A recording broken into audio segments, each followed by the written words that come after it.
It's really an honor to be here at this conference and an honor to follow Liz Carlisle, which I've had the pleasure of doing in 40 or 50 venues across the U.S. as we take this message out to college campuses and stores and bookstores all across the country to talk more about sustainable food system, organic farming, and through the window, if you will, of lentils.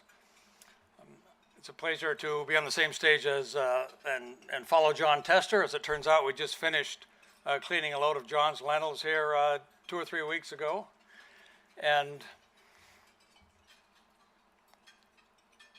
it's good to be here as as an organic farmer. I'm a third-generation Montana farmer. Moved back to the family farm in 1976. It was in that era where the then Secretary of Agriculture, Earl Butz, as John pointed out, had announced that get bigger, get out. And I moved back to a relatively small family farm by Montana standards, 280 acres. My father had the wisdom of saying he would rather have his neighbors than his neighbors' land. So even when he had the opportunity to expand the farm, he consciously did not do that because he wanted neighbors. But in the big get bigger, get out era, I wasn't getting bigger. That meant I had to get out. So what I got out was I got off the treadmill. I got off the fossil fuel treadmill to the extent that we could.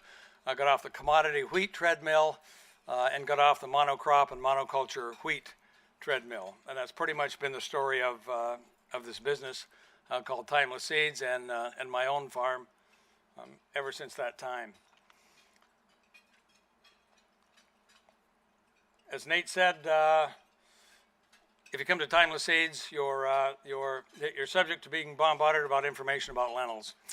I know we're kind of short of time here, but what I would like to do is just run through a few visuals that maybe give you some context on why Liz sees the lentils as a metaphor and why lentils has been so important for me personally on my farm, on the business side of it, and hopefully beyond that. Okay, I might need help doing this.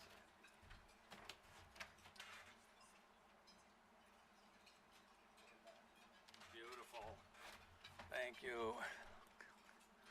Okay, the business is Timeless Seeds. That business was formed by 3 friends of myself in 1987. And our focus specifically was rotational crops. We're 4 young kids moving back to the family farm to convert those farms to organic. We knew we had to do something about building soil fertility. And for us, that boiled down to including legumes as both cover crops and ultimately as a food, legume as a cash crop. Okay, we're talking about Montana here. This is where my grandparents homesteaded in the early 1900s and where I moved back to in 1976. I am, John mentioned he's 58 years old is the average farmer. I'm 65 years old. I guess I'm above the average farmer. But anyway, I've been doing it pretty much back there since 1976. Just a quick look at Montana. Montana's kind of divided into two portions, if you will. The western 20% is mountainous. That orange snake you see there in the picture is the Continental Divide. The Rocky Mountains run right through Montana. The eastern part of Montana is really where the vast majority of agriculture takes place. And this is what we farm out there. Walter Prescott Webb, who wrote a book called The Great Plains, described the Great Plains as treeless, gently rolling, and semi-arid, and that's exactly the kind of landscape where agriculture happens for the vast majority of farmers in Montana. The real key here, especially relative to this rotational lunch that we're talking about, is the semi-arid part. We have between 10 and 14 inches of annual precip total, snow and rain.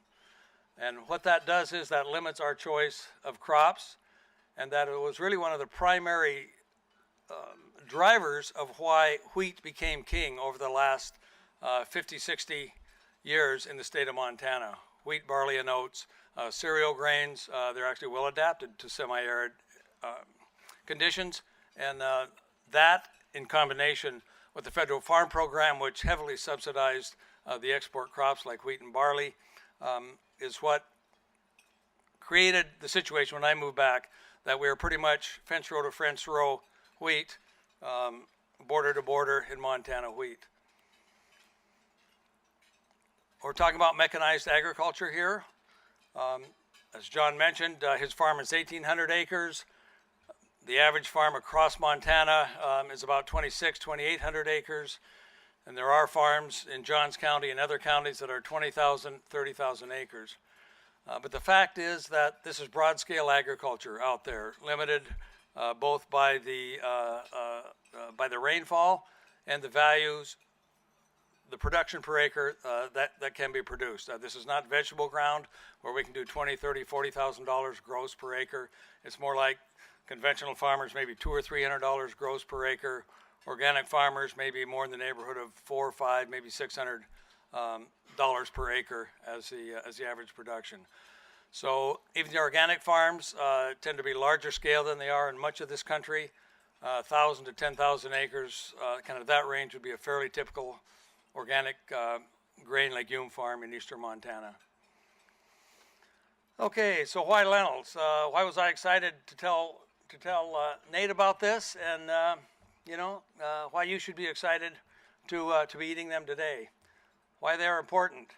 Well, they're important for farmers, most certainly. As Liz pointed out, they are legumes. They can produce their own nitrogen. With the symbiotic relationship with bacteria in the soil, they are able to capture atmospheric nitrogen, provide enough for that plant to grow, and then to share some of that nitrogen to leave some residual for the following crop. In other words, building the quality of the wheat or mustard, whatever crop that happened to follow the lentils. In addition, in a wheat monoculture, the lentils add a great deal of biodiversity within the field, both in any given year and across the rotations.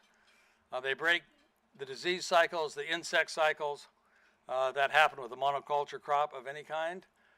They also provide ground shading, which is important especially for organic farmers versus cultivated fallow.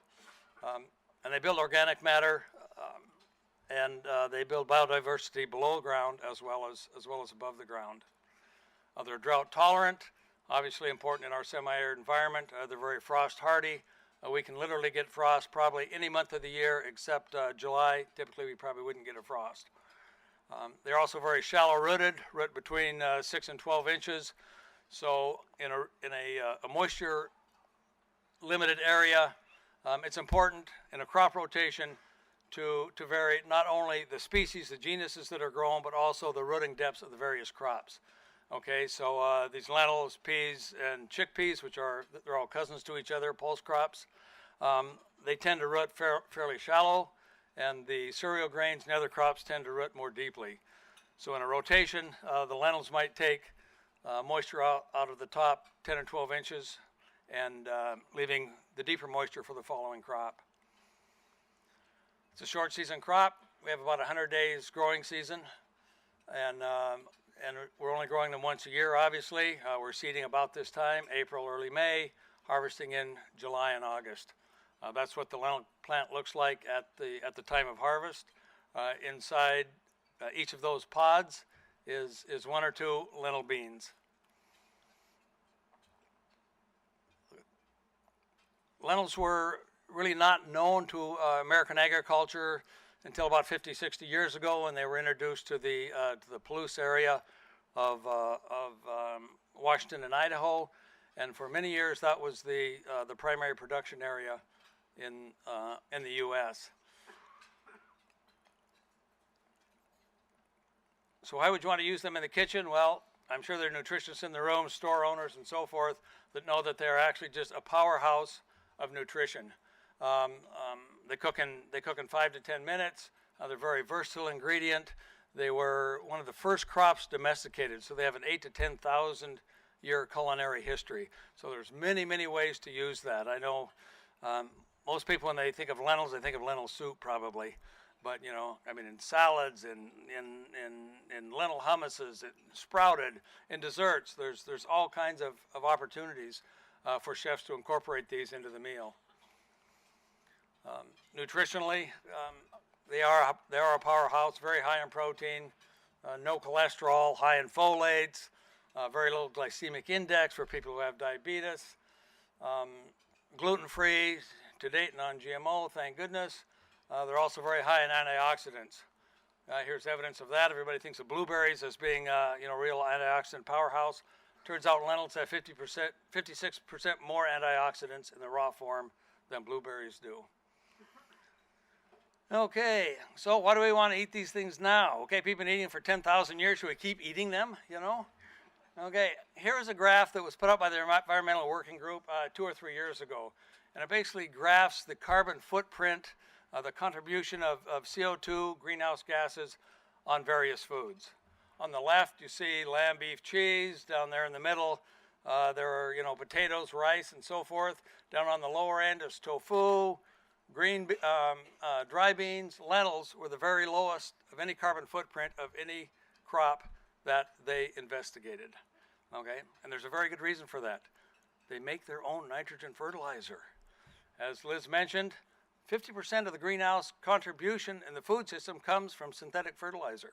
So if a plant doesn't need that and contribute nitrogen to the following crop, that dramatically reduces the carbon footprint of that crop. Additionally, it's a dryland crop. We have virtually no irrigation out in Montana. Nobody irrigates lentils. It's not even appropriate.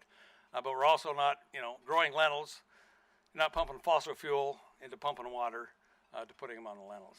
So anyway, you know, that's a good reason for eating lentils, and a good reason why it's the, you know, why it's the metaphor for Liz's book.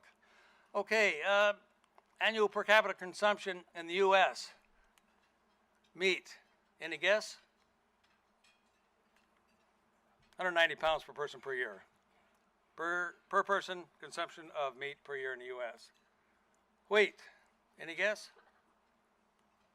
170 pounds per person per year, obviously in the form of flour, in the croissant you had for breakfast or whatever. Lentils, any guess? Come on. Anybody guess 10? 10. Oh, wait. 10 ounces. 10 ounces per person per year in the U.S. The good news is this has dramatically increased since we started timeless seeds. Not because of us, primarily, but because it used to be 3 ounces. When we first started this business, it was 3 ounces per capita per year. Okay, that is not a great business model, you know, to start a company on. Okay, and I'm a religious studies major, not an ag economist, not a business major, not, you know, an agronomy major. So I'm a religious studies, so I base the whole business on faith, and you know, and it's paid off. 3 ounces to we added 7 ounces in the past 30 years. So like in 500 or 600 years, you know, we might be up to 10 pounds. I don't know what the math is. So the point is, you know, when you're thinking about rotational crops, what's on the plate, you know? What farmers will grow, what people will eat, and what people will buy to put on their plates. If we want farmers to farm more ecologically, we need to be thinking about that. Okay, so Montana's cropland, just to kind of finish off here, there's about 12.5 million cultivated acres in eastern Montana, or in all of Montana. Of those acres, there's about 6 million acres of wheat. Lentils currently, they've really actually taken a huge increase since and a change in the farm program did this actually. Total conventional production of lentils is in the neighborhood of 150 to 200,000 acres per year. So that's about 2 to 3% of the wheat acres are currently in organic or are in lentil production. Montana, as Nate I think mentioned, #1 producer of conventional lentils in the U.S.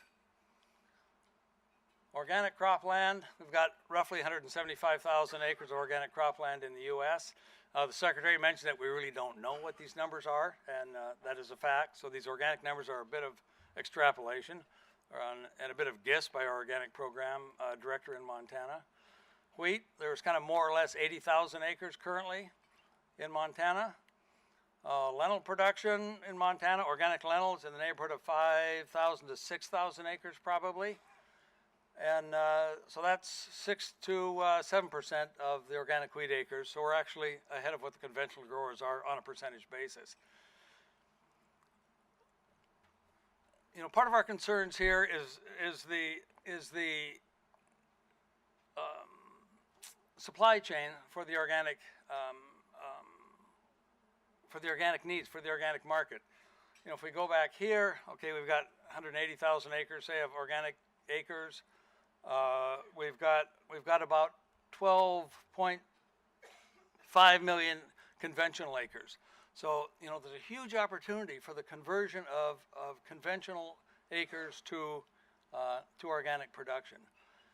But part of what it's going to take to do that is to really support a holistic farming approach. And part of what that is going to take is the inclusion of, and the focus of, and the promotion of using these rotational crops in our manufactured products, in the school systems, in the restaurants, you know, and on our individual plates at home. And that's really, you know, kind of the take-home message here is that what we all eat matters. Point of Liz's book is we're all in this together. And that is no more the case than it is right here, you know, at these tables, on these plates.